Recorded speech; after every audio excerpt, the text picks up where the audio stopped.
प्रेमानंद जी के बारे में सभी को पता है कि उनकी दोनों किडनीज फेल हैं। मेडिकल एक्सपेक्ट से देखें, क्या ये बात ट्रू है? बिल्कुल नहीं। कि आज के टाइम पे किसी भी डॉक्टर के पास जाने से पहले किन बातों का हमें ज़्यादा ध्यान रखना चाहिए? क्वालिफाइड होना बहुत इंपॉर्टेंट है। गुड फैट और बैड फैट की अभी हम बात कर रहे थे, मतलब कैसे आइडेंटिफाई करें? ऑयल का सिलेक्शन, और आप देख लो 140 करोड़ के आबादी में 90 करोड़ डायबिटीज से ग्रसित है। Please stop all sugar drinks. आपने तो इतनी ज़्यादा सर्जरीज की हैं अब तक, 10,000 क्रॉस कर। कैसे आपने इतने कम टाइम में इतनी surgeries? Passion, dedication, hard work. Last year 24 में आपको वर्ल्ड के फास्ट सर्जन का अवार्ड भी मिला। जो 9 मिनट 11 सेकंड की सबसे कम टाइम की सर्जरी थी, आपने उसको ब्रेक 8 करके minute 31 second. GI and minimal access, या मैं इसको लेप्रोस्कोपिक सर्जरी कहूँ, इंडिया में सक्सेस रेट क्या है? गोल्ड स्टैंडर्ड है ये। I have coined the term zero mark surgery. Operation के पहले और ऑपरेशन के बाद आप अपने आप पेट से देख के बता नहीं सकते कि आपका ऑपरेट हुआ है। ये बात बिल्कुल ट्रू है। हम जैसा सोचते हैं हमारी बॉडी वैसे ही हार्मोन्स रिलीज करती है। 100%। सर एक्चुअल में ये पॉसिबल है? स्टूडेंट डेडिकेटेडली 1 साल तक मेहनत करता है, वो क्रैक कर ले। प्रभात डिस्कवरिंग रियलिटी के एक और अमेजिंग एपिसोड में आप सबका स्वागत है। गट और खास करके पेट को लेके ये हम सभी लोगों को पता है कि उसका हेल्दी रहना कितना ज़्यादा ज़रूरी है। वो हमारे मेंटल लेवल पर कितना ज़्यादा इम्पैक्ट करता है। इवन अगर हमें अपनी लाइफ में आप लोगों ने सुना होगा कि मतलब हमारी जितनी भी प्रॉब्लम्स हैं, चाहे वो फैटी लीवर की हो, किडनी की हो, डायबिटीज़ की हो, हार्ट की हो, उन सब का मेन रीज़न कहीं ना कहीं हमारा गट होता है। और हमारा गट खराब होता है स्पेसिफिकली हमारे गलत खाने की वजह से। हम अपनी लाइफ में कैसा खाना खा रहे हैं, हमारा डेली का रूटीन क्या है, कितने बजे हम उठ रहे हैं, कितने बजे हम सो रहे हैं। तो आज हम इसी एपिसोड को और भी बहुत ज़्यादा स्पेशल बनाने के लिए हमारे स्पेशल गेस्ट हैं डॉक्टर यश पांडे, जो कि वर्ल्ड के बेस्ट एंड फास्टेस्ट सर्जन में काउंट होते हैं। उन्होंने अब तक 10,000 से ज़्यादा सर्जरीज़ की हैं, और ये सर्जरीज़ उन्होंने की है minimal access and GI surgeries, यानी कि जिसमें पहले हम लोग सुनते थे कि हमें गट से रिलेटेड, पेट से रिलेटेड कोई भी सर्जरी करने के लिए बहुत लंबा प्रोसीजर होता था। बट आज के टाइम पर टेक्नोलॉजी एंड मेडिकल साइंस इतना आगे बढ़ चुका है कि इन सारी चीज़ों से आपको डरने की बिल्कुल भी ज़रूरत नहीं है। आप बिल्कुल निश्चिंत होकर डॉक्टर्स के पास जा सकते हैं और एक सही कंसल्ट कर सकते हैं। आज के एपिसोड में आपको देखने को मिलेगा कि एक हेल्दी लाइफस्टाइल आपकी लाइफ में इतना बड़ा चेंज ला सकती है कि जो आपको diabetes, sugar, kidney, even cardiac arrest जैसे प्रॉब्लम से होने से 50 to 70% तक चांसेस कम कर सकती है। आज के एपिसोड में आपको जो भी पार्ट बहुत अच्छा लगे कमेंट करके जरूर बताएं। Enjoy the show. Doctor Yash Pandey on the Prabhat discovering reality. सबसे पहले तो सर बहुत बहुत स्वागत है आपका पीडीआर में, प्रभात डिस्कवरिंग रियलिटी में। कैसे हैं आप? All good, I am fine, how are you? And मतलब हम बात कर रहे थे, वैसे तो मेरा आपसे मतलब बहुत ज़्यादा कॉल पे इंटरेक्शन नहीं हुआ था, बट ऑनेस्टली जब मैंने पढ़ना शुरू किया आपके, जब मैंने कुछ आर्टिकल्स देखे कि इतने कम टाइम में और इतने सारे अवार्ड्स और ये सारी चीज़ें आपको मिली, खास करके स्पेसिफिकली सर्जरी में और minimal access and GI surgery में, तो मैं सबसे पहले अपने इस कॉन्वर्सेशन को आपकी पर्सनल लाइफ से शुरू करना चाहूँगा कि मतलब एक तो इतने कम टाइम में, क्योंकि इस लाइन में तो बहुत ज़्यादा वैसे ही पढ़ना पड़ता है कि खास करके डॉक्टर के लिए नीट्स हो गया, एमबीबीएस हो गया, इन सारी चीज़, तो मैं आपकी पर्सनल लाइफ से ही शुरू करना चाहूँगा। How you started exactly? It is very simple actually. 12th के बाद MBBS, उसके बाद MS, फिर फेलोशिप GI में, फिर कुछ काम सीखा और प्रैक्टिस में आ गए। सर आपको आपने तो कह दिया इट इज़ वेरी सिंपल लेकिन आपको भी पता है कि मतलब बच्चे कितना पढ़ते हैं और इतनी सारी चीज़ें, इतनी मेहनत करते हैं। बहुत से लोगों का नहीं होता है, उनका ड्रीम होता है इवन डॉक्टर बनना, तब भी उसके बाद नहीं क्रैक कर पाते ये सारी चीज़ें। तो उसके लिए मतलब आपने तो बहुत इजीली बोल दिया कि हाँ बहुत इजी है, लेकिन स्टार्टिंग से आपका फोकस था इतना पढ़ाई में, मतलब स्टडी में, एकेडमिक्स में कैसा था फिर? ठीक है, दैट्स गुड, तभी डॉक्टर बन पाए। तो अगर हम किसी भी चीज़ में, लाइक मैं अगर डॉक्टरी की ही बात करूँ, मैं स्पेसिफिकली जब आप अपना तैयारी कर रहे थे इसका, एमबीबीएस का, नीट का, इन सारी चीज़ों को लेके, ज़रूरी है कि जिन लोगों को डॉक्टर बनना हो वो अपनी लाइफ में इतना सीरियस रहें? Actually yes. Okay. The level of जिस तरह की चीज़ को आप केटर करने जा रहे हो, तो उसके हिसाब से तैयारी भी होनी चाहिए। सर आपका ये आज के डेट में डॉक्टर बनने के लिए या IAS IPS बनने के लिए minimum you have to study for maybe, अगर आप MBBS ऑप्ट करते हो तो MBBS में आपको 6 से 8 घंटा तो रोज़ पढ़ना ही है, और पोस्ट ग्रेजुएट एग्ज़ाम के पहले तो 24 घंटा पढ़ना ही पड़ता है। So it is like that. और ये टफ नहीं है, ये कोई एक नहीं कर रहा, जो भी डॉक्टर सभी लोग ऐसे मेहनत कर रहे हैं, तो ये कोई बहुत बड़ी बात नहीं है। परसिस्टेंट होना इम्पॉर्टेंट है, फोकस करना इम्पॉर्टेंट है, और अगर परसिस्टेंट है और फोकस्ड है, it's very easy to crack anything. इस सवाल से सर मैं इसलिए भी रिलेट कर पा रहा हूँ, जैसे ही आपने बोला ना इस चीज़ को लेके, सीरियस वाले क्वेश्चन पे जब मैंने आपसे पूछा, आपने बोला होना भी चाहिए। मुझे भी ऐसा लगता है कि शायद हम जब जो भी चीज़ अचीव करना चाहते हैं तो हमें पता है वो सर्टेन लेवल, चाहे आईएएस हो, आईपीएस हो, डॉक्टर हो, किसी भी लाइन में हो, अगर आप विजुलाइज करने लगते हैं और आपकी हैबिट या आपका नेचर वैसा नहीं है तो शायद वो अचीव करना उतना टफ बन जाता है। बट अगर आप अंदर से वैसे ही, आप पहले ही उन चीज़ों को अडॉप्ट करने लगते हैं तो साइकोलॉजिकली भी आप नेचुरली वो चीज़, उतनी पढ़ाई भी करने लगते हैं, आपको वो चीज़ टफ नहीं लगती अपनी लाइफ में। आप 8 घंटे 10 घंटे भी पढ़ाई कर रहे हैं तो आपको नहीं लगता। कंटेंट क्रिएशन में मैं इस चीज़ को बहुत ज़्यादा रिलेट कर पाता हूँ, क्योंकि मैं इतने टाइम से कर रहा हूँ। विजुलाइजेशन का मुझे बहुत बड़ा इम्पैक्ट देखने को मिला किसी को आउटरीच करने को लेकर, कि भाई नहीं, मुझे इस सर्टेन लेवल पे पहुँचना है। मुझे जैसे आपके साथ मतलब ऑनेस्टली पहले नहीं था इतना कि भाई मुझे इंटरव्यू करना है एक आने वाले टाइम पे वर्ल्ड के एंड इवन इंडिया के बेस्ट डॉक्टर्स के साथ, पॉलिटिशियंस के साथ, या एंटरप्रेन्योर्स के साथ, बिजनेसमैन्स के साथ। तो वो आपकी इस बात से मैं 200% रिलेट कर पा रहा हूँ कि वो बहुत ज़रूरी है अपने आप को साइकोलॉजिकली वहाँ तक लेके आने में। यू नो व्हाट, हमारा प्रोफेशन क्या अलाउ करता है, किसको डील करता है, the most crucial thing of life, you know, human being, किसी का इलाज करना ये बहुत ही इम्पॉर्टेंट है। राइट। और वो उसके परिवार के लिए कितनी बड़ी चीज़ होती है। आपको लगता है कि सारा धन दौलत जितना भी कुछ है हेल्थ से बड़ा कुछ नहीं है ना? नहीं। राइट। क्या करेंगे आप मिलियंस ट्रिलियंस बिलियंस को कमा के, if you not healthy right. And you leave the world, you are leaving everything behind yourself, correct? So कोई ट्रीटमेंट हम लोग करते हैं ना, तो ये हमारे प्रति बहुत नैतिक जिम्मेदारी बढ़ जाती है। वी आर प्लेइंग विद सबसे जो क्रूशियल चीज़ दुनिया की है ना, उसके साथ। तो कैसे कोई कैजुअल रह सकता है अपने पूरी करियर में? कैजुअल शब्द की जगह हम लोग के ऑक्यूपेशन में है ही नहीं। Right. All or none phenomena, you can not give a trial. हम आप पे कुछ भी ट्राई नहीं कर सकते। It has to be promising, right. It has to be, you know, delivery देने के कैपेसिटी में ये बात होनी चाहिए कि मुझे रिजल्ट ओरिएंटेड ही रहना है, बिकॉज बहुत सेंसिटिव इश्यूज को हम लोग डील कर रहे हैं। सर आपके इस क्वेश्चन से मतलब बहुत बड़ी चीज़ है। मेरे माइंड में तुरंत एक एक्स्ट्रा क्वेश्चन आया है कि जो मुझे लगता है कि आपको पूछना चाहिए, क्योंकि जब हम किसी डॉक्टर के पास जाते हैं, मैं भी जब आपके पास अगर आ रहा हूँ, किसी भी डॉक्टर के पास जा रहा हूँ, एक फेथ होता है, एक ट्रस्ट होता है, बट ये कैरेक्टरिस्टिक्स हम नहीं एक बार में जज कर सकते कि वो इनसाइड से या अंदर से वो डॉक्टर या वो पर्सन एक्चुअल में कैसा है, उसने किस तरीके से की। ये भी आज के टाइम पे आप देख ही रहे हैं किस तरीके के केसेस आ रहे हैं सामने, बहुत सारे लापरवाही के केसेस सामने आ जाते हैं। तो ये मेरे माइंड में भी एक क्वेश्चन आया कि आज के टाइम पे किसी भी डॉक्टर के पास जाने से पहले या चूज़ करने से पहले किस तरीके की किन बातों का हमें ज़्यादा ध्यान रखना चाहिए कि हमें अपने ट्रीटमेंट के लिए इनके पास जाना है या नहीं। क्वालिफाइड होना बहुत इम्पॉर्टेंट है। और अगर वो कोई अपने सब्जेक्ट की मास्टरी किया है, तो एक पेशेंट को ये देखना चाहिए कि कोई भी हॉस्पिटल या डॉक्टर को विजिट करो, प्लीज़ ये देखो कि ये प्रॉपर क्वालिफाइड है कि नहीं है। अगर क्वालिफाइड है ना, तो फिर आप इलाज कराओ, कोई प्रॉब्लम नहीं है।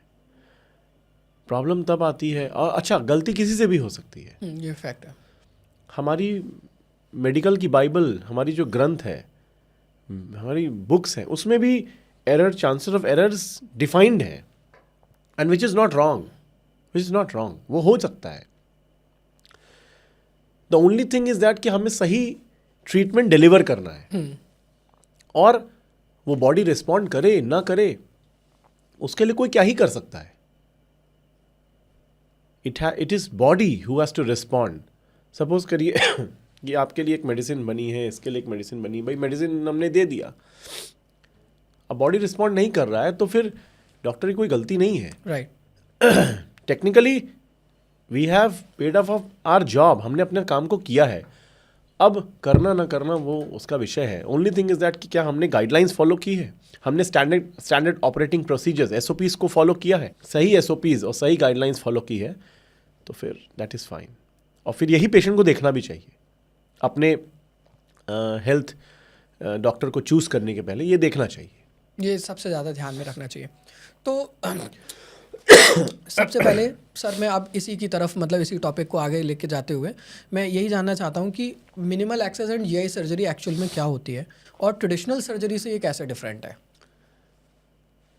मे बी 2 to 3 डेकेड्स पहले अगर मान लीजिए कोई GI surgery gastro intestinal surgery करनी होती तो हमारा अप्रोच ये होता था कि पूरे एक लंबा सा चीरा पेट में लगाओ, पेट को खोलो और जो भी ऑपरेट करके आओ फिर बंद करो. वो 18-20 सेंटीमीटर का इंसिजन, ये बहुत बड़ी बात होती है. उसके अपने कॉम्प्लिकेशंस होते हैं. फर्दर हर्निया बन जाता है, डेहिसेंस हो जाता है, ऑब्स्ट्रक्शन बन जाता है, बहुत ही कॉम्प्लिकेशन होते हैं ओपन सर्जरीज के. With respect to time evolution हुआ और आज के डेट में आप 0.5 सेंटीमीटर यानी 5 mm से पोर्ट डाल के 2 पोर्ट डाला, यानी कि कहाँ आप 20-25 सेंटीमीटर का इंसिजन देते थे और आज के डेट में आप 1.5 सेंटीमीटर में 0.5 के 3 इंसिजन दे दो और सारे सर्जरीज करके रोबोटिक सर्जरी, मिनिमल एक्सेस, सारी चीज़ संभव है. तो कैसे बेहतर नहीं हुआ, या रादर आई वुड से कि ये गोल्ड स्टैंडर्ड है. 25 सेंटीमीटर के कंपैरिजन में आप 1.5 सेंटीमीटर के सिस्टम में ऑपरेट करके बाहर आ गए, पेशेंट सेम डे डिस्चार्ज हो जा रहा है. So how it is not good. Sir difficult नहीं है आपको लगता है? एक चीज़ तो ये तो मेरा क्वेश्चन ही आई थिंक मुझे लगता है ऐसे पूछना चाहिए कि डिफ़िकल्ट है ट्रेडिशनल सर्जरी के कंपैरिजन में ये करना जीआई सर्जरी? ये सिर्फ स्किल की बात है. स्किल की बात है. आप कैसा भी काम करो, आप प्रैक्टिस करो, वो आपके नेचर में ढल जाएगा. सर एक क्वेश्चन मैं यहाँ पे ये ज़रूर पूछना चाहूँगा. अभी जैसे आपने कहा कि पहले इस तरीके कहीं ना कहीं माइंड में तो होता है डॉक्टर्स को लेके, इवन मैं भी हूँ, हम बहुत रेयरली चाहते हैं कि हम डॉक्टर्स के पास जाएं. ऑनेस्टली हर कोई ये चाहता है कि हमें ना जाना पड़े डॉक्टर्स के पास. आपने एक चीज़ ये बोली कि पहले के टाइम पे कुछ डेकेड्स पहले पूरा ऑपरेशन होता था, पेट खोल के रख देते थे और उस तरीके से वो पूरा ऑपरेट करते थे. आपके माइंड में था जब आप इस लाइन में आ रहे थे कि नहीं, इससे एक्चुअल में लोगों को कितना फ़ायदा होगा? क्योंकि ये बहुत मतलब आई थिंक अब एक बहुत रिलायबल चीज़ है, लोगों के मन में इतना डर नहीं होगा. अगर कोई छोटी मोटी चीज़ है, लोग ऑपरेशन से ही इसलिए डरते थे पहले कि पता नहीं ऑपरेशन कराने के बाद और ज़्यादा प्रॉब्लम ना हो जाए कहीं, तो इसलिए जैसा चल रहा है वैसा चलने दो. तो इतने सारे कॉम्प्लिकेशंस होते थे. आपके माइंड में ये कितना इम्पैक्ट किया कि मैं एक्चुअली क्या है ना कि ये अगर आपके पास बीमारी है तो उसका एक ही सोल्यूशन है कि that has to be operated या फिर मेडिकली ट्रीटेड. 2 ही ऑप्शन है ना. उसका भी एक एसओपी होता है. एसओपी आई मीन टू से it is operating guidelines, standard operating procedures. अगर पहले दवा ठीक करो, नहीं सही होता है तो उसको फिर अगर ज़रूरत पड़े तो ऑपरेट करके निकाल दो. ये प्रोसीजर होता है. ठीक है. तो it is not a choice of patient, it is a compulsion for the patient. अब वो उस चीज़ को कैसे लेता है ये उसका इंडिपेंडेंट डिसीजन होगा. एक चीज़ तो सर ये कि आप मुझे बताइए पहले कि minimal access and GI surgery और लैप्रोस्कोपिक सर्जरी में कोई डिफरेंस है? नहीं. क्योंकि जब मैं आपके बारे में पढ़ रहा था, इवन इंटरनेट पे आपके बायो में ज़्यादातर इन्फॉर्मेशन वही मिलती है लोगों को, इसीलिए शायद उनके माइंड में थोड़ा सा ये रहता है. One of the same thing भाई. मिनिमल एक्सेस इज़ अ भाई, आप एक की होल सर्जरी से पोर्ट से आप अंदर गए और गैस्ट्रो इंटेस्टाइनल रीजन के सारे जो डिजीज्ड पोर्शन उसको ऑपरेट करके आ गए. It's all the same thing. Sir आपने तो मतलब इतनी ज़्यादा सर्जरीज की हैं अब तक, 10,000 क्रॉस करके. 10,000 सर्जरीज आपने इतने कम टाइम में क्रॉस कर ली हैं अब तक. और मैं इस चीज़ पे पहले आऊँगा, लेकिन सबसे पहले मैं इसी को जानना चाहूँगा कि आपने इतनी ज़्यादा सर्जरीज की है. गट हेल्थ का हमारी डे टू डे लाइफ में मतलब even mental health, physical health, हर चीज़ में बहुत बड़ा रोल होता है. आपने इतनी सर्जरीज की, आपने कौन सी चीज़ कॉमन सबसे ज़्यादा ऑब्जर्व की कि जो लोगों को प्रॉब्लम थी जिस वजह से उनका gut? Medical point of view से फैटी लिवर. ओके.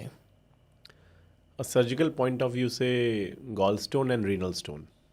ये दोनों क्या होता है सर, आप मुझे एक्सप्लेन कीजिए थोड़ा सा. अगर मेडिकल पॉइंट ऑफ व्यू से देखें तो हम लोग के डिपार्टमेंट में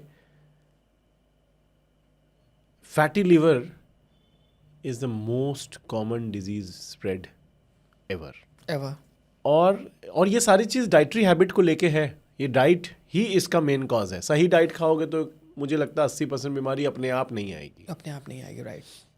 हाँ, और अगर सर्जिकल पॉइंट की बात करें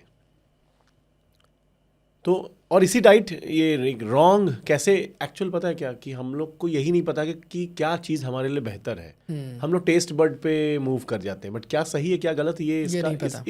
अगर एजुकेटेड डाइट खाए ना तो 80% बीमारी नहीं होगी। और नहीं खाते तो क्या होता है, फैटी लिवर होता है, और या फिर स्टोन हो जाता है, गॉल ब्लैडर में स्टोन हो जाता है, किडनी में स्टोन हो जाता है। फैटी लीवर से अल्टीमेटली डायबिटीज़ हो जाता है। और आप देख लो 140 करोड़ के आबादी में 90 करोड़ डायबिटीज़ से ग्रसित हैं। ये एक बहुत बड़ा फिगर है। रीज़न क्या लगता है सर, कॉमन रीज़न आपको जिसकी वजह से ये सब लोग इतने ज़्यादा डाइट की वजह? Yes, I would say one thing. अभी आपने मुझे कॉफ़ी ऑफर किया, आपने पूछा कि sugar, I say sugar is a new poison. So sugar, anything white, ये वीट, गेहूं की रोटी खाते हैं ना, बिल्कुल, that is the most condemnable thing ever I can say. Ban कर देना चाहिए इसको। आप नहीं खाते हैं बिल्कुल? No, not at all. आप गेहूं की रोटी की जगह क्या कंज्यूम करते हैं सर? इसका जवाब ये है कि हम अपने एंसेस्टर्स को पता करें कि मेरे एंसेस्टर्स क्या खाते थे, दादाजी उनके। तो आप भी आज पता करो। मैं आपसे एक सवाल करता हूँ, शाम को जवाब देना मुझे। नहीं सर, मैं इसका आंसर दे रहा हूँ। ठीक है, एक सवाल भी है और साथ में एक आंसर भी। ठीक है। तो आपको जब डिटेल में पता करोगे तो पता चलेगा कि हमारे जो फोर फादर्स थे वो मोटा अनाज खाते थे। राइट, हाँ, करेक्ट। ज्वार, बाजरा, मक्का, सीजन के हिसाब से। अभी देखो कि हम अगर गेहूं का 2 रोटी बना के खाते हैं तो हमारे अंदर ना ग्लूटेन जाता है। ओके।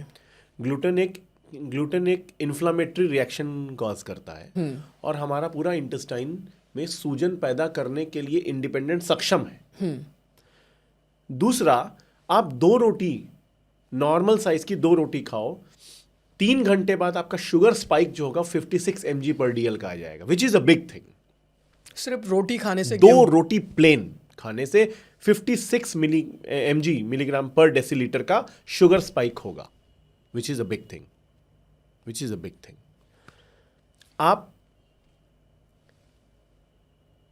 मक्के की रोटी खाओ, 2 रोटी खाओ, आप 31 mg, 2 रोटी खाओ, आपका सिर्फ शुगर स्पाइक होगा 31 mg/dl।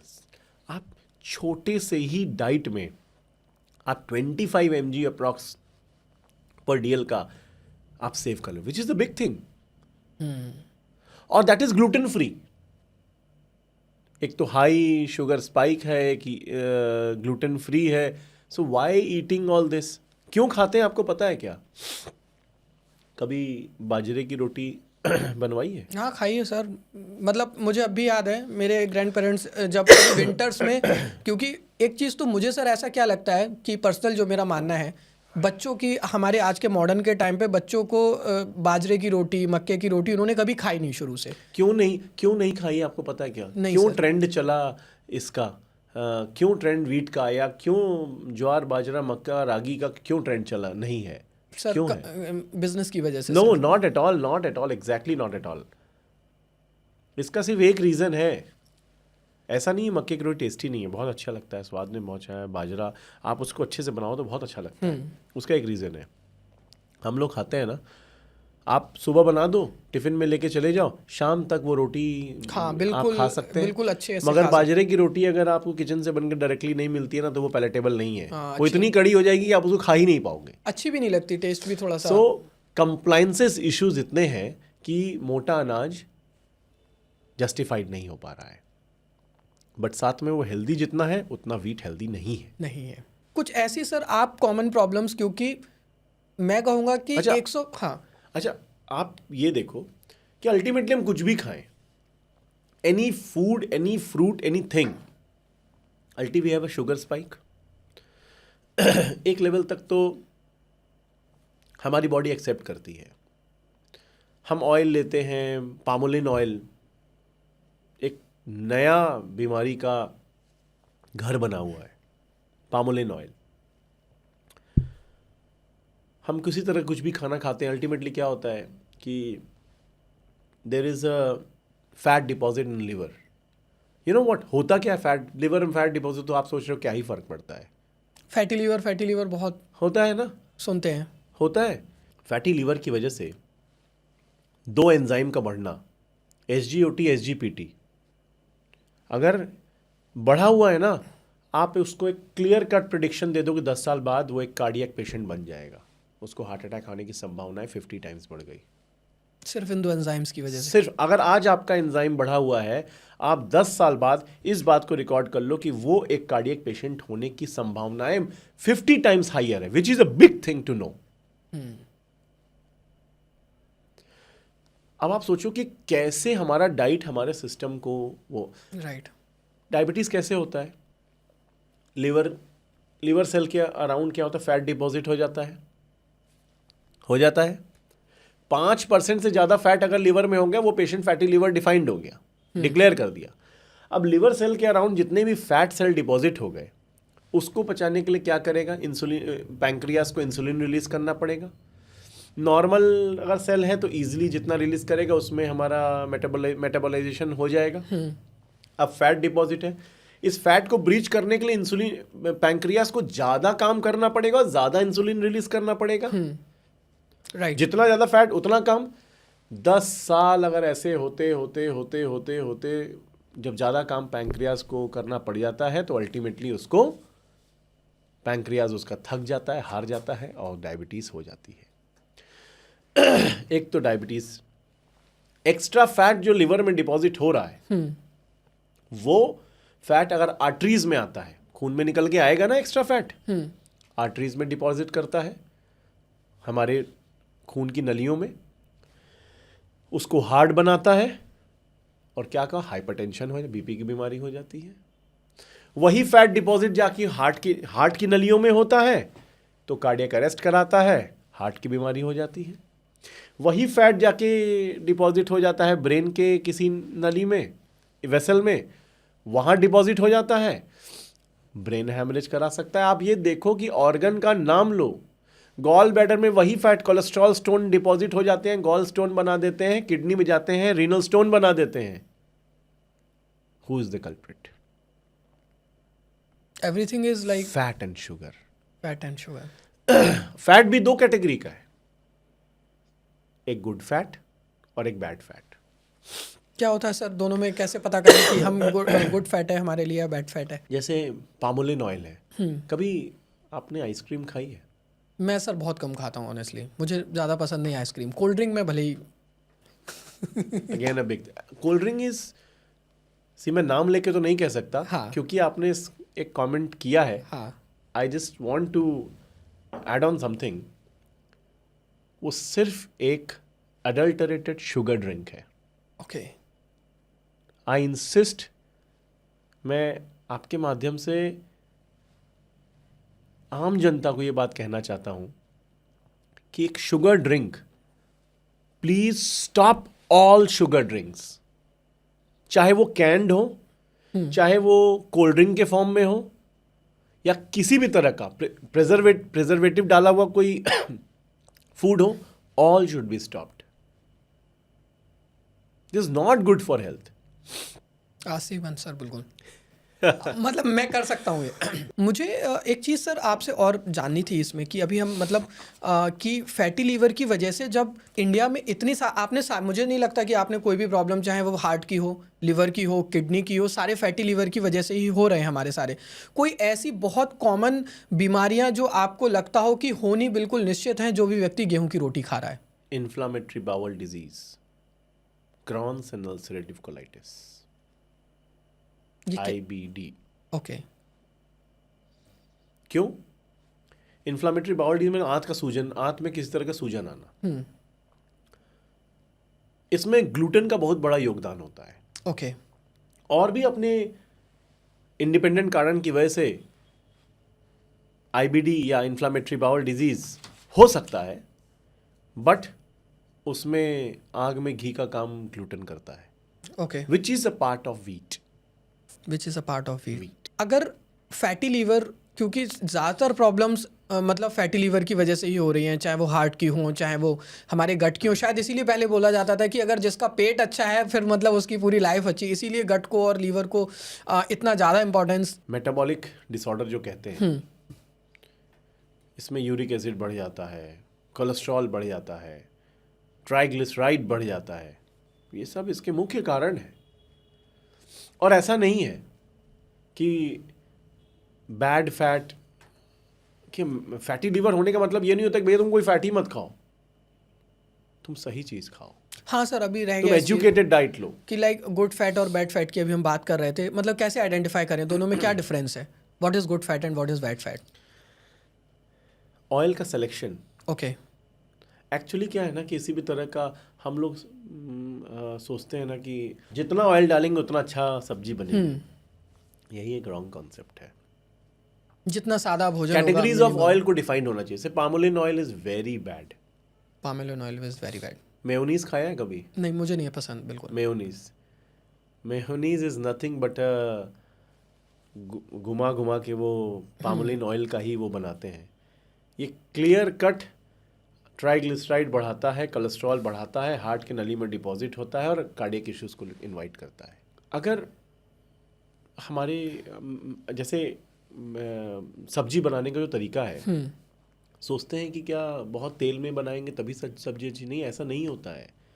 आप अपने मसाले को पानी में भी सॉटे कर सकते हैं, पानी के छौंके से भी सॉटे कर सकते हैं, वो एक बनाने वाले की कला है।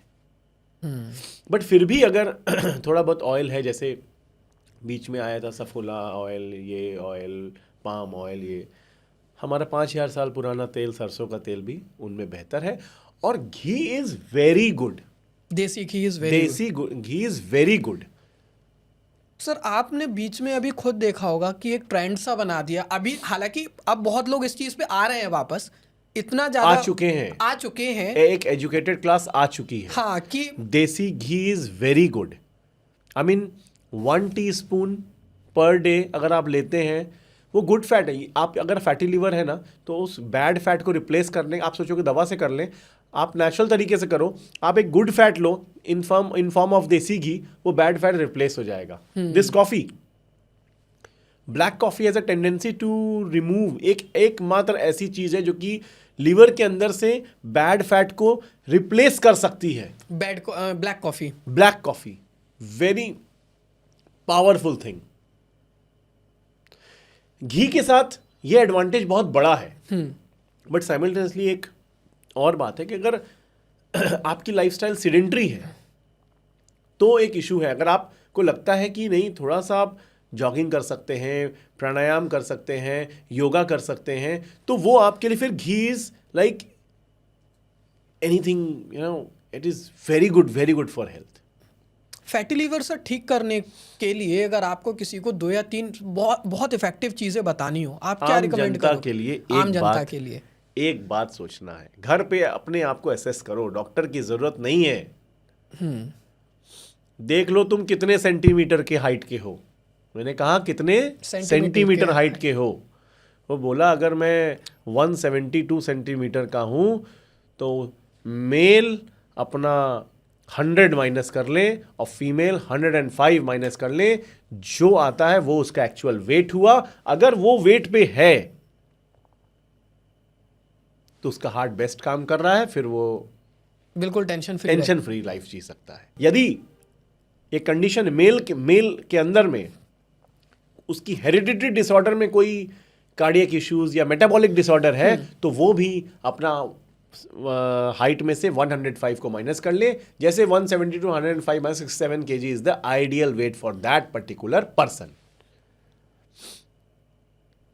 इस फॉर्मूले को 90% जनता ब्रीच करके बैठी हुई है। एवरीवन 5 फुट 6 इंच के आदमी आज के डेट में 80 किलो के मिनिमम है, और होना कितना चाहिए? 67। मैं 5 ऑलमोस्ट 5-7 के अराउंड शायद 6 या 7 जितना मतलब 5-6 है ना आप? हाँ, तो आपका टेक्निकल 67 है, आप तो वैसे ही फिट दिखते हैं। एक चीज़ सर ये मुझे मतलब बिल्कुल अभी आपने बताया फैटी लीवर की वजह से ही शुगर होता है, क्या शुगर की जो डिसीज़ है वो जेनेटिकली भी होती है सब? बिल्कुल होती है। अगर आपके मतलब फैमिली में होता हुआ आया तो आपको शुगर होने के चांसेस कितने % हैं सर? डिपेंड करता है मदर और फादर पे, वो तो जेनेटिक मैपिंग करनी पड़ेगी। ओके, अगर ग्रैंड पेरेंट्स को है, मदर फादर को नहीं है, तो 25%। 25% चांस है कि मुझे शुगर होगी। और अगर आप अपनी लाइफस्टाइल को बहुत इंप्रूव करके रखेंगे तो मैक्सिमम चांसेस नहीं भी हो। नहीं भी हो, ये चीज़ भी है। एक चीज़ तो सर मतलब क्योंकि हम बहुत पहले से सुनते हुए आ रहे हैं इन सारी चीज़ों को लेके कि डाइट का मुझे तो लगता है ऑनेस्टली जिस हिसाब से आप बात करते हैं, not in front of you, बहुत सारे डॉक्टर्स आपसे नाराज़ भी रहते होंगे जो ऑनलाइन देखते होंगे, क्योंकि मैं आपको सच बात बता रहा हूँ बिल्कुल कि मतलब लोगों को ऐसा होता है, जितना आप क्लियरली मुझे लग रहा है आप टोटली वो गाइडेंस दे रहे हैं कि लोगों को डॉक्टर्स के पास आने की नीड ना पड़े, जितना उनका गट अच्छा रहेगा, ये सारी चीज़ें। आज बात पेशेंट और एक डॉक्टर के बीच में नहीं हो रही है, आज बात एक हेल्दी इंडिया की हो रही है। राइट। तो बात से वही हो जो जस्टिफाइड और जेन्युइन हो।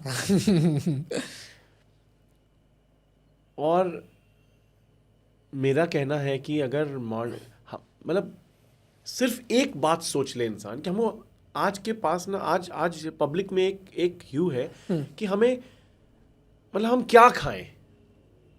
एक बेसिक रूल बताऊं, जैसे वेट कैलकुलेट किया, क्या वेट होना चाहिए, हाँ, बेसिक रूल बताऊं। क्या खाना चाहिए जिससे हम स्वस्थ एक रहें? थाली अगर खाना लिए हो तो उसमें 50% खाना रॉ रखो, फिर 50% जो मर्जी खा लो।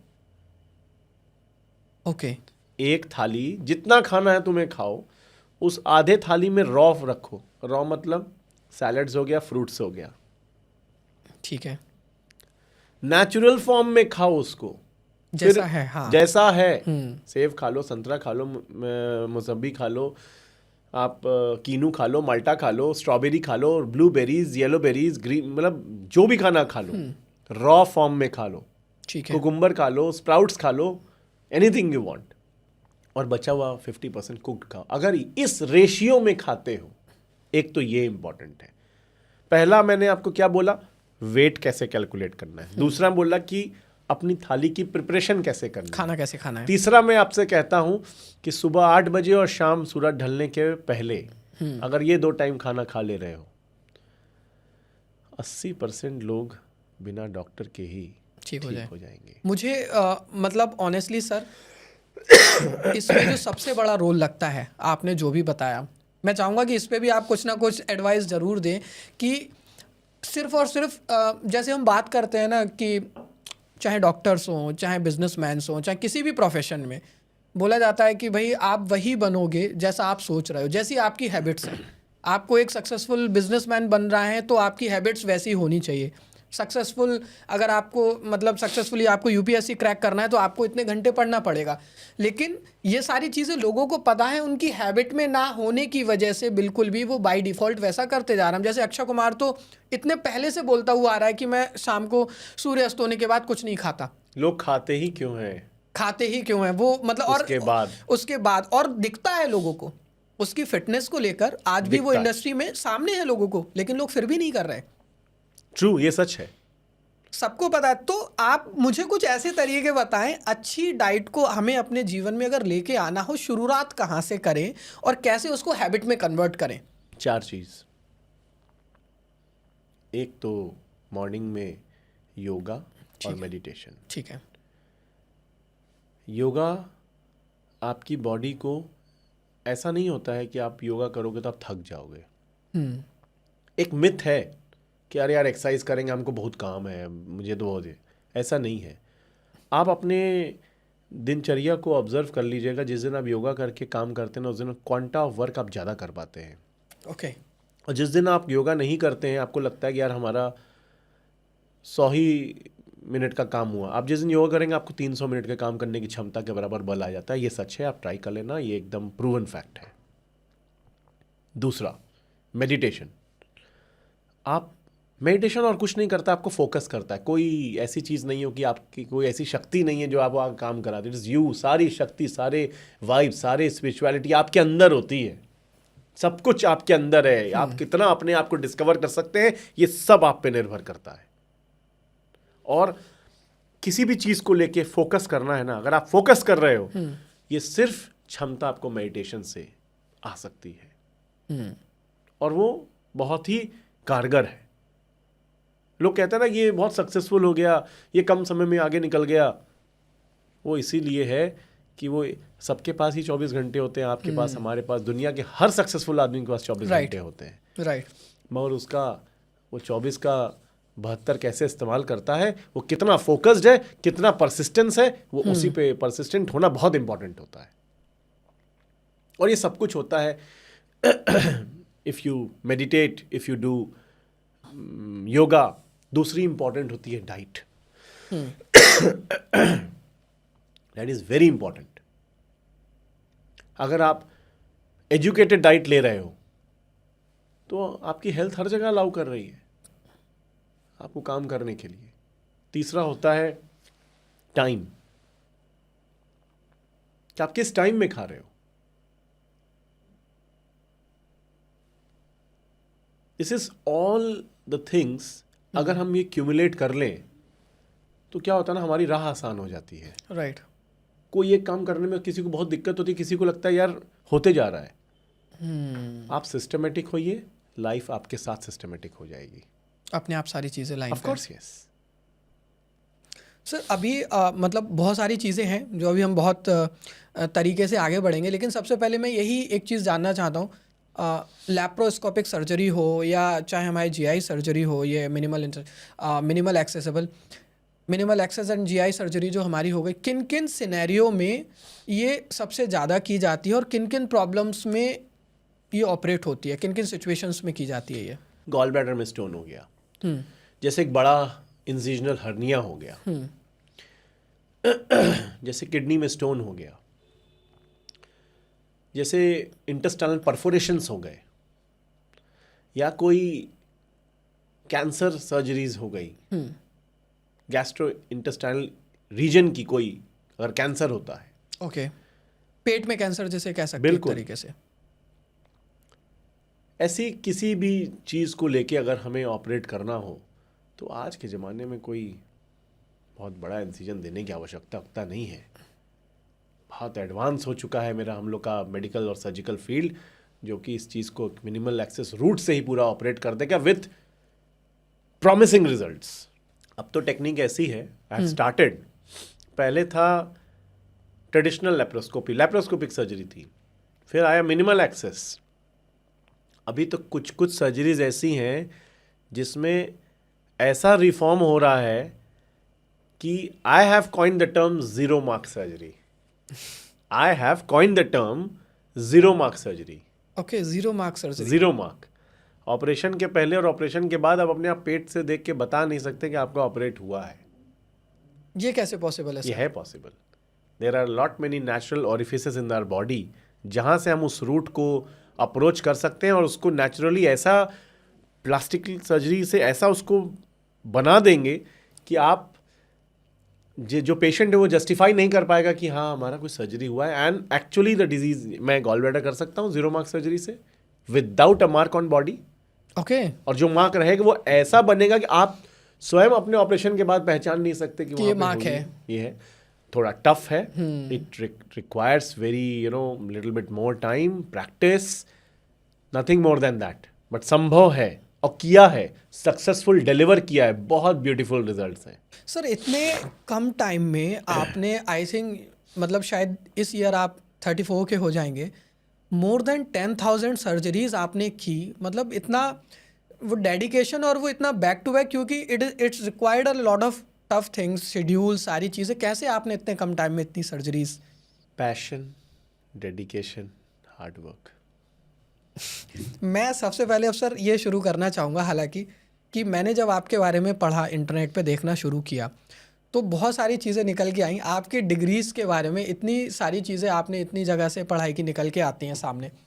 तो मैं अभी आपको देख रहा था कि लास्ट ईयर 24 में आपको वर्ल्ड के फास्ट सर्जन का अवार्ड भी मिला ऑक्सफोर्ड यूनिवर्सिटी में। हाँ, मतलब आपने वर्ल्ड रिकॉर्ड भी बनाया कि सबसे लंदन में। हाँ लंदन में सबसे तेज सर्जन का 90 डेज में 1000 सर्जरीज की थी। 90 डेज में 1000 90 दिन में 1000 सर्जरी परफॉर्म की थी। उसमें एक सर्जरी 8 मिनट 31 सेकंड में की थी, अनलाइकली, जिसका कि रिकॉर्ड दर्ज था 9 मिनट 11 सेकंड का, उसको ब्रेक किया था इस वजह से।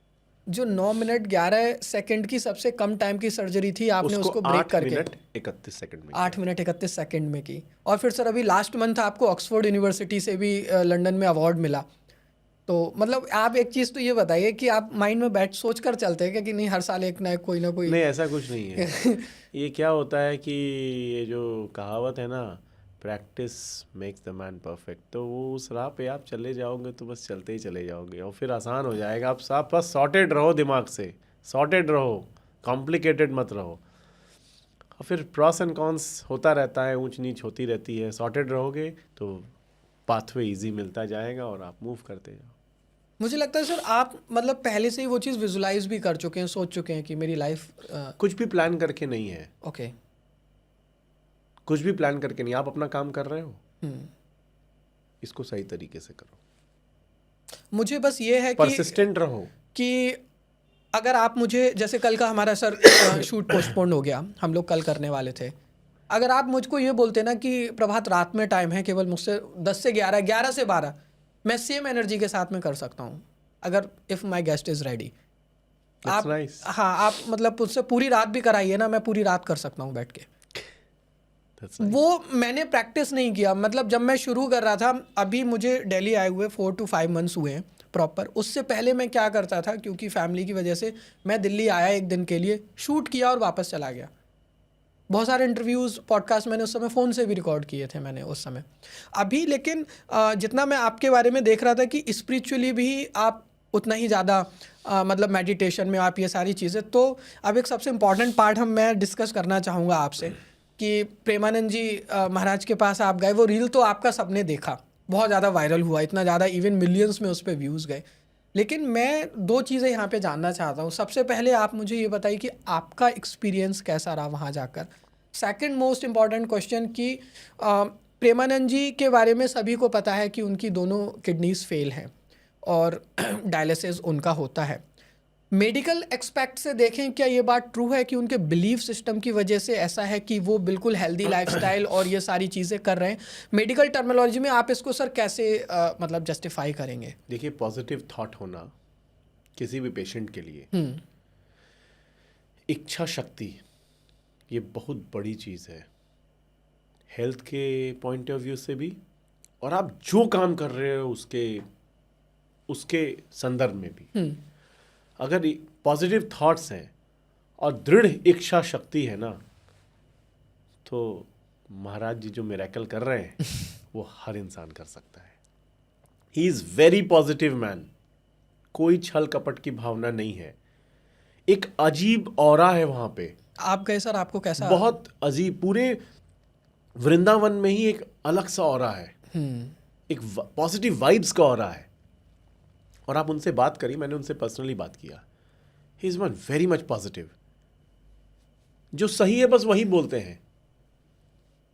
मैं ये नहीं कह रहा आप किसी बाबा या महाराज को फॉलो करिए, मैं कहता हूं अगर आपको क्या, आपका सेंस ऑफ जजमेंट कहाँ गया? आप एजुकेटेड बैकग्राउंड से हो ना, आपसे कोई कहेगा ये पत्ता तोड़ दो, आपको लगेगा क्यों पत्ता क्यों तोड़ें? आपको कहेगा छत से कूद जाओ, आप क्यों कूदें? मगर आपसे कोई लॉजिकल बात कहेगा तो आपका इनर सोल भी उसको जस्टिफाई करेगा, कहेगा हाँ ये लॉजिकल बात है, सच है, it is backed by science. उस आश्रम में मुझे ऐसा ही महसूस हुआ। सर ये बात बिल्कुल ट्रू है। इसका मतलब कि हम जैसा सोचते हैं ज़्यादातर टाइम सबकॉन्शियसली भी हमारी बॉडी वैसे ही हार्मोन्स रिलीज करती है, और 100%। और उसी की वजह से, क्योंकि वो उस चीज़ को उतना सीरियसली लेते ही नहीं कि उनकी किडनीज फेल भी हैं, वो इस चीज़ को बिल्कुल फील भी नहीं करते, और शायद इसी वजह से। और दूसरा उनका लाइफस्टाइल इतना अर्ली, सात्विक भोजन, अर्ली मॉर्निंग, जो अभी आपने बताया कि वो कुछ भी ऐसा तला होना ज़्यादा नहीं, बिल्कुल नॉर्मल आहार लेना, ये सारी चीज़ें। क्योंकि मैं मतलब पढ़ता हुआ भी आया हूँ काफ़ी टाइम तक कि अगर हमें कोई बीमारी है और हम बहुत ये सोच रहे हैं कि मैं बीमार हूँ, मैं बीमार हूँ, मैं बीमार हूँ, तो एक्चुअल में हो भी जाते हैं। एग्जैक्टली।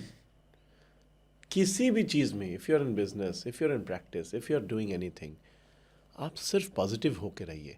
कितनी बार आपको सिस्टम हरा सकता है, कितनी बार आपका माहौल आपको हरा सकता है, कितनी बार आपकी फितरत आपको हरा सकती है। 10, 20, 50 बार, उसके बाद सुनिश्चित है जीत आपकी।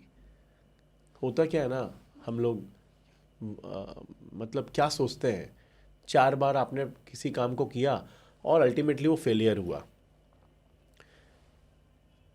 ये ए पॉइंट है और ये बी पॉइंट है। बी पॉइंट सक्सेस का पॉइंट है। हम ए से बी तक जाते हैं, 4 बार बी के जाने के 70% जर्नी जब कवर कर लेते हैं तो 4 बार हार चुके होते हैं और हम निराश होकर उस चीज़ को छोड़ देते हैं। बट उसको ये नहीं पता, जिस समय सबसे ज़्यादा निराशा होना, उसी समय सबसे ज़्यादा मेहनत करो। उस समय आंख के सामने ब्लैकआउट होता है, तुमको रास्ता खुद पे खुद निकल जाएगा। कितनी बार तुम्हें तुम्हारी परिस्थितियां हरा सकती हैं।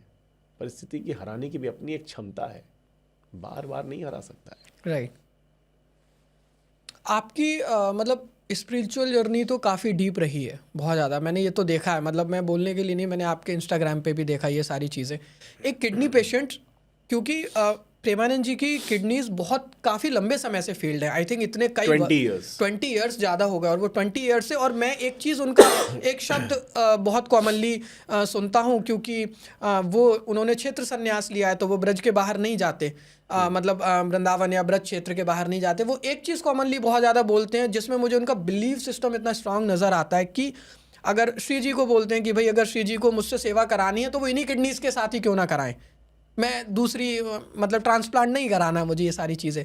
मैं अगर इसको मेडिकल टर्मिनोलॉजी में देखूं तो एक जो पर्सन जो किडनी का पेशेंट है, वो ऐसी कौन सी नॉर्मल थोड़े बहुत चेंजेस करे, जिसका डायलिसिस चल रहा है, उनसे क्या ऐसा सीख सकता है जिसकी वजह से वो अपनी लाइफ को थोड़ा सा बेहतर बना सकता है?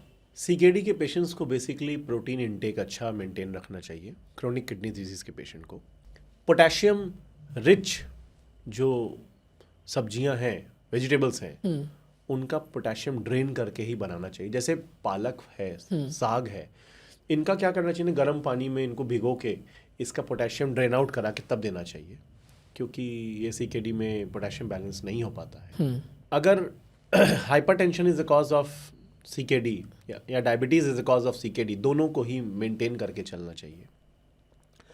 अगर वो मेंटेन कर रहा है और उसके डाइट एकदम सात्विक है तो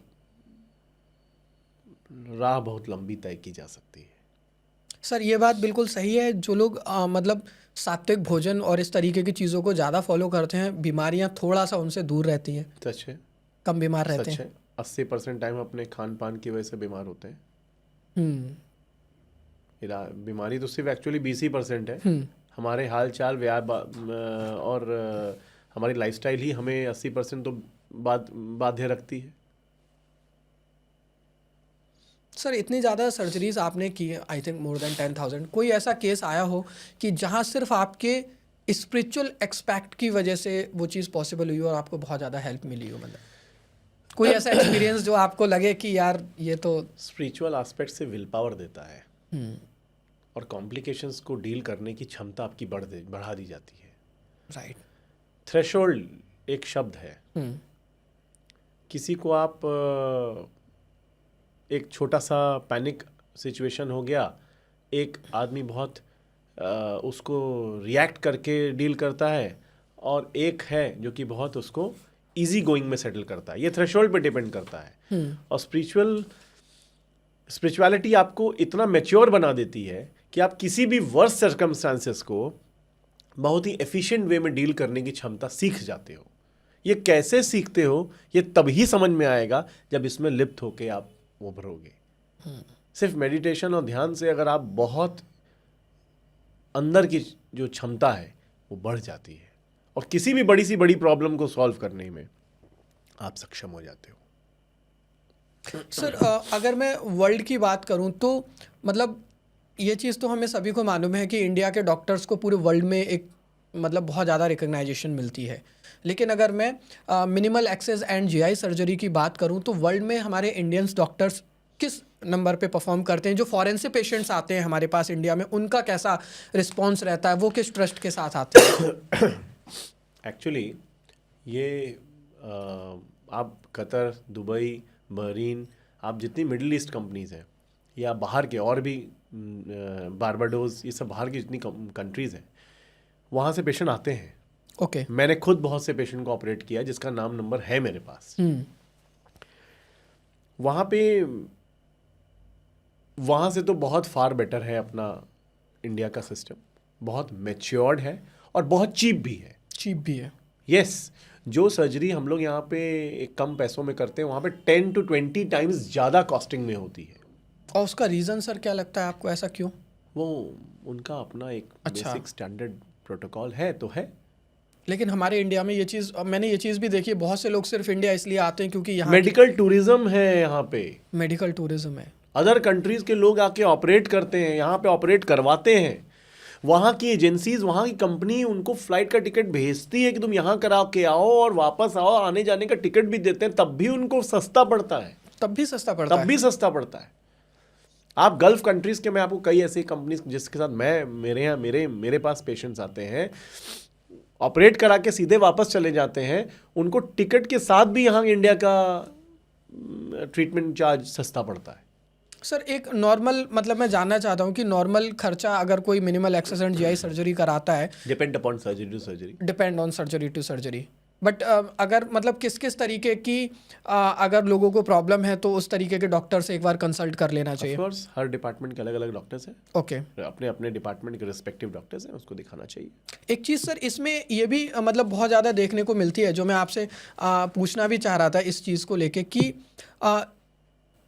जीआई एंड मिनिमल एक्सेस, या मैं इसको लैप्रोस्कोपिक सर्जरी कहूँ, इसका इंडिया में सक्सेस रेट क्या है? गोल्ड स्टैंडर्ड है ये, गोल्ड स्टैंडर्ड है ये इस समय। गोल्ड स्टैंडर्ड है। ऑफ कोर्स, अगर सक्सेस रेट ओपन में है ना तो उससे वो इसमें भी है, और इसके एडवांटेज बहुत ज़्यादा है।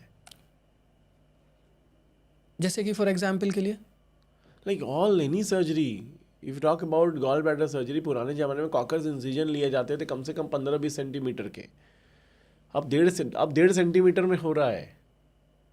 इनफैक्ट मैं तो कहता हूँ कि 0 मार्क में होगा, 10 mm में हो जाएगा वो। सो गोल्ड स्टैंडर्ड है हमारे सर, मतलब आज भी क्योंकि आपसे मुझे लगता है वो लोग तो बहुत ज़्यादा खुश रहते होंगे जो थोड़ा सा आयुर्वेद को फॉलो करते हैं और डेली लाइफस्टाइल को फॉलो करते हैं, क्योंकि मैंने देखा है कोई भी ऐसी चीज़ नहीं बताते कि भाई मोस्टली आपका जो ध्यान है सबसे ज़्यादा वो लाइफस्टाइल और डाइट को लेकर ही रहता है। बट ये बात सही है कि हमारे यहाँ एक ऐसे आचार्य हुए हैं कि जिनको बोलते हैं जो पहले सर्जन हुए, और उनको पढ़ाया जाता है MBBS वगैरह में इस तरीके की चीज़ें। आपको डॉक्टर बनने के लिए MBBS तो करना ही पड़ेगा ना।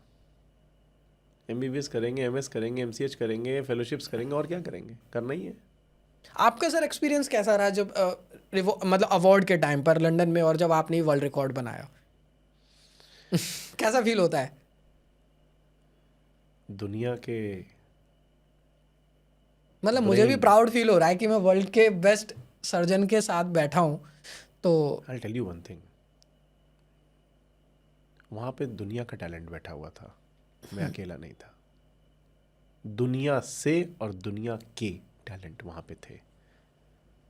लगता था कि यार कितने ज़्यादा, मतलब हर आदमी अलग अलग, मैं ऐसा नहीं था सिर्फ मेडिकल, कोई किसी फील्ड में, कोई किसी फील्ड में, हर तरह के लोग थे वहाँ पे। और system was working like that, और बहुत प्राउड फील होता था कि अगर किसी का हार्ड वर्क पे ऑफ होता है, अगर इस तरह से हो तो फिर। आपको सर एक्सपेक्टेशन थी, आपको एक्सपेक्टेड था ऐसा होगा? नहीं, जब आपने शुरू किया था? नहीं, बिल्कुल पता नहीं कि था। इतनी जल्दी, और मतलब बहुत बड़ी रिकॉग्नाइजेशन है इतने कम टाइम में। इस रिकॉग्निशन को लेकर मुझे कोई ना प्लानिंग थी, और अगर शायद प्लानिंग करके करता ना तो ये होता भी नहीं। सबसे बड़ा, ये सिर्फ पैशन के साथ हुआ है। सबसे बड़ा आप इसमें सर किस चीज़ को इम्पोर्टेंस देना चाहोगे? ये हुआ कैसे? मतलब मैं एक थोड़ा सा ब्रेक डाउन चाहता हूँ इस चीज़ में ऑनेस्टली, क्योंकि आपने मुझे बताया आपकी फैमिली में सारे डॉक्टर्स हैं। Yes, I am the 46th doctor of my family, and my wife is the 47th. 47, आप अपनी फैमिली के 46 डॉक्टर्स हैं, 46 डॉक्टर, तो वो Third generation. मतलब आपकी जनरेशन, तो वो चीज़ चलती हुई आई है, जेनेटिकली DNA में आया, साथ में इस वजह से भी ऐसा है कुछ? अब वो DNA में आया या नहीं आया ये मैं तो नहीं बता पाऊंगा, बट ठीक है, दैट्स फाइन। तो अभी सर एक चीज़ और हम देख रहे हैं, मैं आपका लास्ट पॉडकास्ट भी देख रहा था, मैंने उसको यूट्यूब पर जाकर देखा, काफ़ी अच्छा था। उसमें मतलब अल्कोहल को लेके आपने बताया कि एक चलता है कि भाई कितना अल्कोहल कंज्यूम करे, कौन सा बिल्कुल नहीं करना चाहिए। बिल कौन सा अल्कोहल कंज्यूम करे। बिल्कुल नहीं करना चाहिए। I strongly resist, I strongly condemn this. बिल्कुल नहीं करना चाहिए, सच तो यही है। बट अब कॉम्प्रोमाइज़ की परिस्थितियां जो बनती हैं वो कहती हैं कि 30 ml twice a week, 30 ml twice a week is the maximum permissible dose what you can take. उसके ऊपर या उस वो भी और या उसके ऊपर सब कुछ शरीर के खिलाफ खड़ा होता है। अभी क्योंकि बहुत सारे लोग तो सर देखिए सर इसका अल्कोहल का कंजम्पशन तो आई नो सभी को पता है कि बहुत ज़्यादा बढ़ चुका है। अभी कुछ सिनेरियोज, कुछ केसेस ऐसे आए थे कि अब लोग उसका एग्जाम्पल भी देते हैं। कुछ ऐसी स्टडीज़ हुई कि लोगों की सेक्सुअल लाइफ में बहुत ज़्यादा डिफरेंस आता था। जो लोग मतलब थोड़ा सा लिटिल बिट, यानी कि वीक में 2 बार या 4 बार उसको अल्कोहल को कंज्यूम करते हैं। इट इज़ ट्रू सर कि ऐसा होता है क्या एक्चुअल में? I really don't want to comment on this, क्योंकि excessive of anything is bad. और यही नहीं, अगर आप इतने ड्रिंक करोगे तो किसी भी परिस्थिति में आप ये सोच लो कि आप इसके बारे में क्यों, ऐसे 14 सिस्टम अपने शरीर में चलते हैं, सब पे नेगेटिव प्रभाव है, पॉजिटिव नहीं है। चलिए सर, अब हम ना एक छोटा सा पार्ट खास करके उन बच्चों के लिए करते हैं जो मेडिकल की तैयारी कर रहे हैं और आपको बहुत ज़्यादा देखना पसंद करते हैं। कहीं ना कहीं उनके दिल और दिमाग के बीच में इस एज पे खास करके एक द्वंद्व चलता रहता है, मतलब हमेशा से। तो आपको मैं आपकी पर्सनल लाइफ के बारे में थोड़ा सा जानना चाहता हूँ, क्योंकि आप मैरिड हैं। आप कितना एक्सप्रेसिव हैं, कैसे लाइक मतलब आपकी पर्सनल लाइफ में कैसे अपने आप के इमोशंस को आप एक्सप्रेस करते हैं? इमोशन क्या है, तो इमोशन एक्सप्रेस करने में क्या ही क्योंकि है? सर नहीं, ऐसा तो सर मुझे नहीं लगता, क्योंकि इमोशन एक्सप्रेस का मतलब है, देखो एक पार्टनर होता है, उसकी एक एक्सपेक्टेशन होती है हर किसी की आपसे। What is your personal point of view कि आपको किस तरीके से डील करना चाहिए, किस कैसे सिचुएशन में how you express your like emotion? Actually I didn't got your question. Okay, the question is that कि इस टाइम पर जो बच्चे तैयारी करते हैं वो पर्सनल लाइफ को लेकर और अपनी प्रोफेशनल लाइफ को लेकर थोड़ा सा कंफ्यूज रहते हैं कि गर्लफ्रेंड को लेकर और इन सारी चीज़ों को, सिनेरियो को लेकर इतने सारे सीन उनके सामने चलते रहते हैं। तो माय क्वेश्चन इज दैट कि भाई आप अब मतलब जो लोग आपको देख रहे होंगे, आपको देख के उन्हें फील होगा कि मतलब this person is very focused, इसके माइंड में कोई और चीज़, इनके माइंड में कभी कोई चीज़ आती है। एमबीबीएस की तैयारी कर रहे हो ना और सही तरीके से तैयारी कर रहे हो ना, तो किसी चीज़ के लिए वक्त नहीं मिलेगा। 2 टाइम का खाने का वक्त मिल जाए ये बहुत ये है। बहुत है। अगर इसके बाद भी अगर आपको टाइम मिल रहा है तो आपकी दिशा थोड़ी भ्रमित है भ्रमित है। और आपको थोड़ा फोकस रहना पड़ेगा। और 1 साल मेहनत कर लिया फिर सर एक्चुअल में ये पॉसिबल है, कोई पर्सन स्टूडेंट डेडिकेटेडली 1 साल तक मेहनत करता है, वो क्रैक कर ले एग्जाम? 100%। कोई सर मेन की स्टेप्स आप बताना चाहो, हाउ शुड दे प्रिपेयर? सिर्फ 8 से 10 घंटा पढ़ाई करना और कुछ नहीं करना है।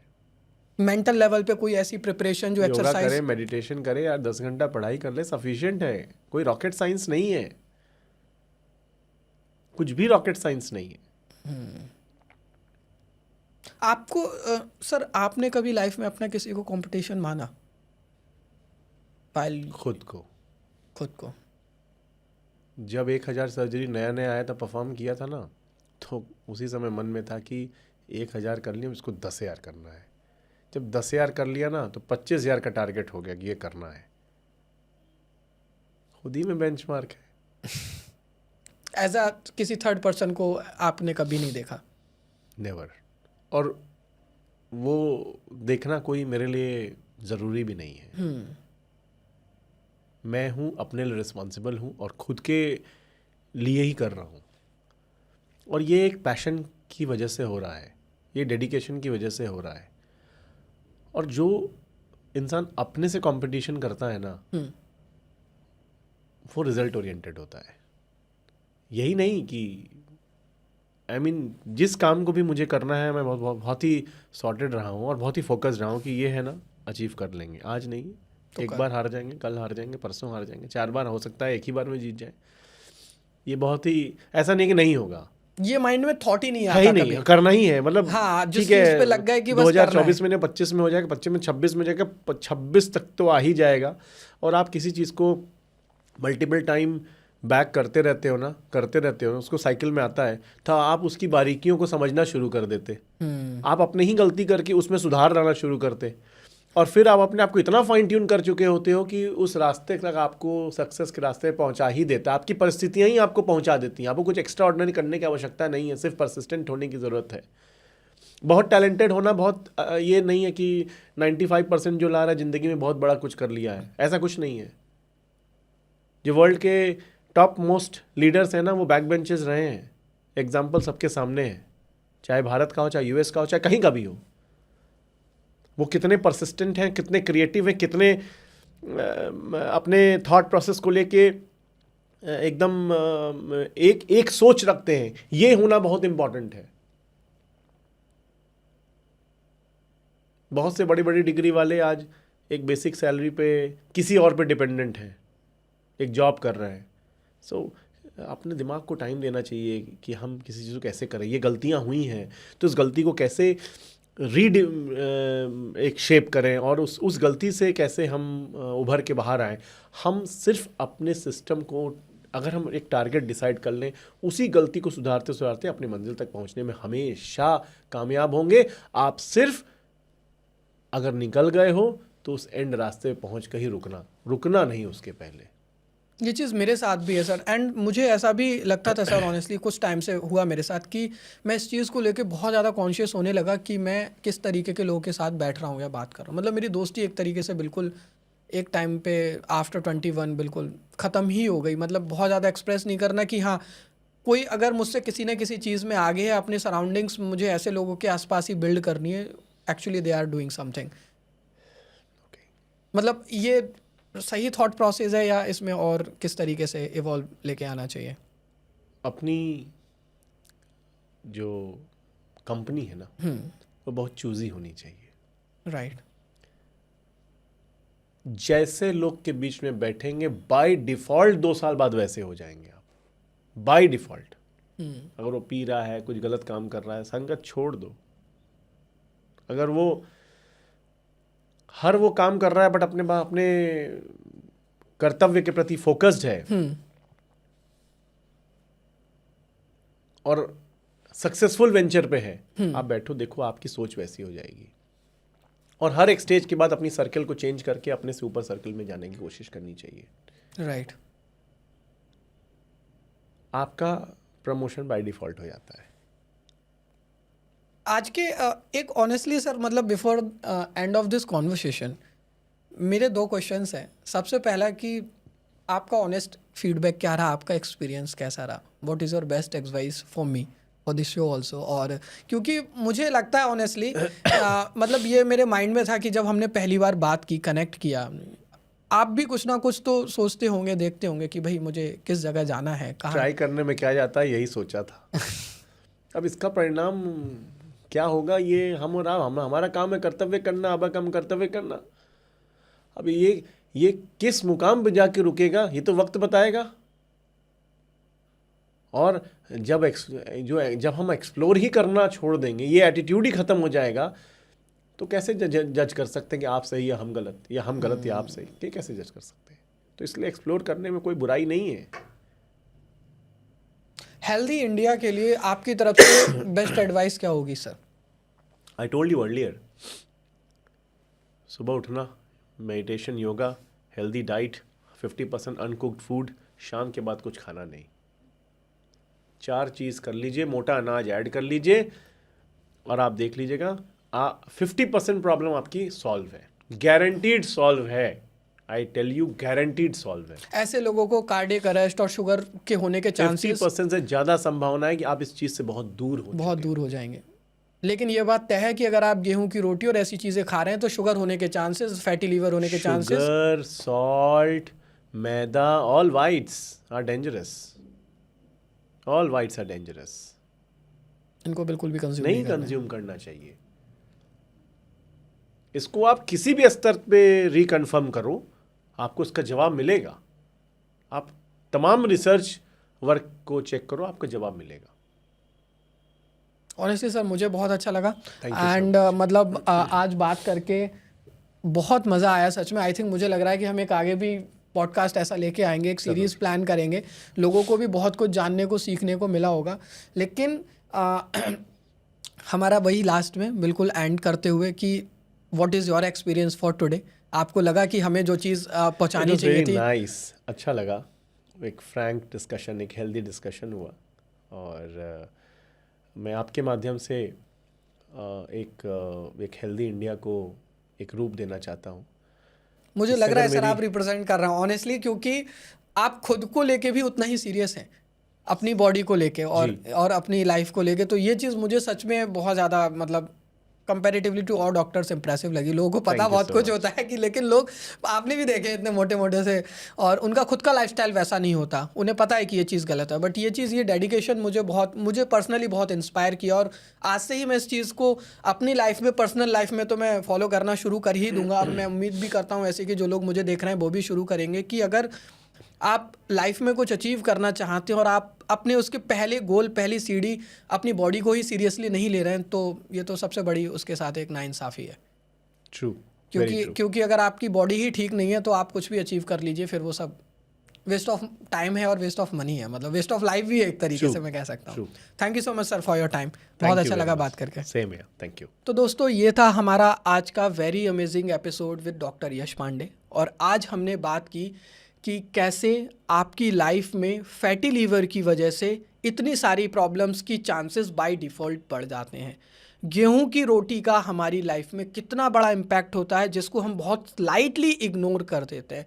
अगर आप अपनी लाइफ में कुछ बहुत ही छोटे चेंजेस कर लेते हैं कि सिर्फ शाम को, रात होने के बाद, सूर्यास्त होने के बाद खाना ना खाएं, इवन कुछ भी ना खाएं, अर्ली मॉर्निंग आप अपनी लाइफ में टाइमली उठें और मेडिटेशन पे थोड़ा सा फोकस करें, साथ ही जितनी भी वाइट चीज़ें हैं, स्पेसिफिकली शुगर, अगर आप अपनी लाइफ से निकाल देते हैं तो शायद आपको जल्दी डॉक्टर्स के पास ना जाना पड़े, इवन जाना भी पड़े तो बहुत बड़े सिनेरियोज को लेकर ना जाना पड़े। तो आज के एपिसोड आपको कैसा लगा ये ज़रूर बताएं। आगे डॉक्टर यश पांडे के साथ हमें किन टॉपिक्स पर बात करनी चाहिए, आप कौन से टॉपिक्स उनसे सुनना चाहते हैं, हमें कमेंट करके सजेशन में ज़रूर बताएं। आपका कोई डेडिकेटेड क्वेश्चन है वो भी आप हमको बता सकते हैं। नेक्स्ट पॉडकास्ट में आपके साथ आपके उस क्वेश्चन को जरूर पिक किया जाएगा। Thank you so much, bye bye, take care. Channel को सब्सक्राइब जरूर करें और वीडियो को ज़्यादा से ज़्यादा शेयर करें। जिनको लगता है कि सिर्फ हर चीज़ में हमारा सोल्यूशन डॉक्टर्स या मेडिसिन्स होते हैं, आज खुद डॉक्टर साहब ने हमको ये बताया कि आप सिर्फ अपनी लाइफस्टाइल और अपने खाने को चेंजेस करके आप कितनी बड़ी प्रॉब्लम से बच सकते हैं। एंजॉय।